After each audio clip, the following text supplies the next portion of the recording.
С вами Ксюша и Миша. Всем доброго дня! В этом видео будет вариант финишной отделки стен из бюджетных материалов. Такие материалы можно приобрести практически в любом строительном магазине. Это водоэмульсионная краска и серебристый и золотистый лак. Краску на первый слой я буду использовать вот такую. Это Текурила Евро 7. Подойдет любая, главное, чтобы она была шелковисто-матовая. То есть на ней должна быть циферка 7.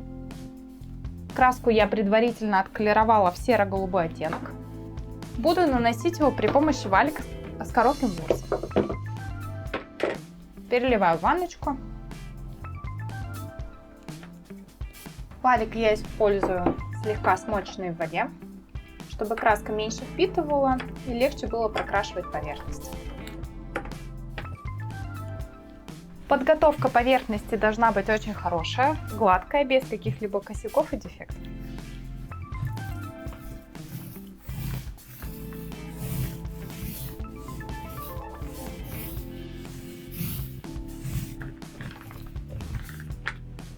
Для первого слоя нужна краска с небольшим блеском. По ней в дальнейшем легко будет прокатываться перламутровый лак и не будет так быстро сохнуть.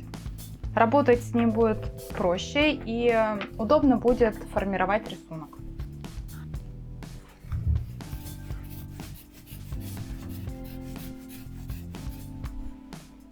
Закончили с первым слоем краски, оставляем его высыхать на 1,5-2 часа, после этого продолжим.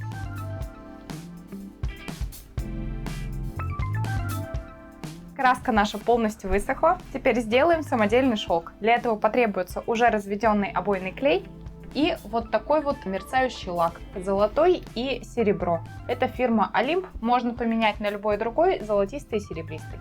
Заливаю его 1 к 1 в емкость. Хорошо перемешиваю. Точно так же заливаю серебристый лак. Золотистую краску я оставляю такой, какая она есть, а из серебристой сделаю бирюзовую при помощи синего колера и лимонно-желтого. Смешав их, у меня получился вот такой вот цвет. Лучше смешивать пигмент в маленькой емкости, для того, чтобы слишком много не перелить в серебристую краску. И по капельке добавляю серебристый цвет. Добавляю по чуть-чуть. По необходимости добавлю еще пигмента, если покажется светловатым. Вот такой красивый цвет у нас получился. Далее я эти оба цвета переливаю в ванночку и буду наносить на стену уже при помощи валика.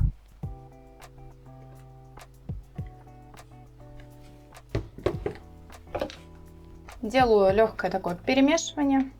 Набираю сразу смесь эту на валик.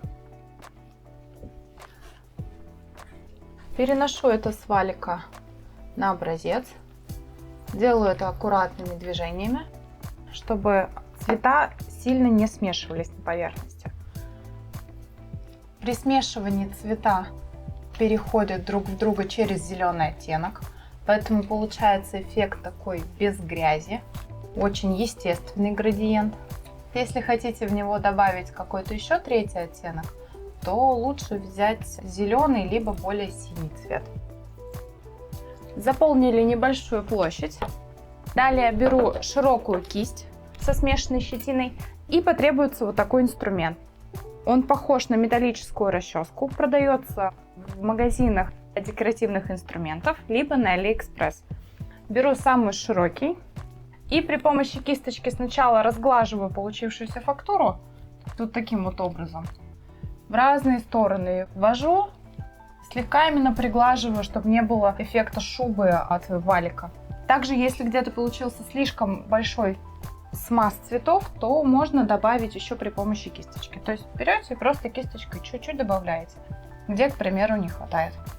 И далее беру металлический инструмент и делаю извилистые такие линии, геометрические. Главное, чтобы они заполняли всю плоскость. Сделала в одну сторону, закончила этот ряд. Далее делаю перекрестно, наслаиваю, не делаю пропусков. И, соответственно, чем более извилистая линия у вас, тем более получается такой голографический рисунок. Старайтесь сделать стык рисунка очень извилистым, чтобы в дальнейшем не видно было его наслоение. Наслоение оно будет, но не очень заметное, если вы сделаете вот такой вот неровный край.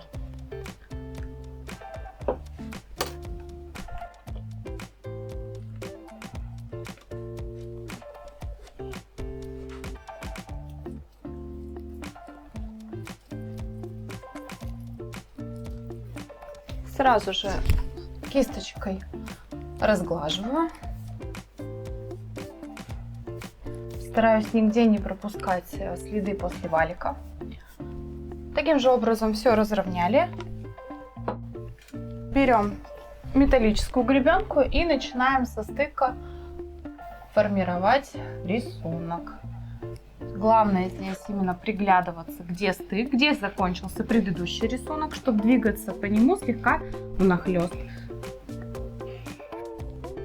Далее оставляем поверхность до полного высыхания, а потом покажем, что у нас получилось. Образец полностью высох. Это значит, что самое время подписаться на мой YouTube канал и на Instagram, ссылка на который находится в описании под этим видео. Образец получился очень интересный, смотрится он красиво. С разных сторон он смотрится по-разному. Эффект голограммы он присутствует и усиляется от бокового освещения. Скользящий свет дает очень красивый перелив. Как мне кажется, этот вариант декоративной штукатурки лучше всего подойдет для акцентной стены. Очень красиво будет смотреться одна такая яркая, притягивающая взгляд стена. По технике нанесения это довольно легкий способ. Главное здесь очень быстро работать на стене. Рисунок вырисовывается сам, не нужно по определенному вести руку. Да. Здесь какой-то художественный навык не нужен. Здесь главное ее накатать на поверхность. Если сложно накатать два цвета, то используйте один и такой гребенчатый шпатель. И будет всегда смотреться очень интересные переходы, переливы. Можно, например, вот таким образом работать не с такой краской самодельной, с лаком, а, к примеру, взять шелк декоративный, венецианскую штукатурку, любой тонкослойный материал. Вот такая несложная техника у нас сегодня получилась, поэтому видео короткое. На этом я с вами прощаюсь. Подписывайтесь на мой канал, оставляйте свои комментарии. До новых встреч. Пока. Всем удачи и здоровья.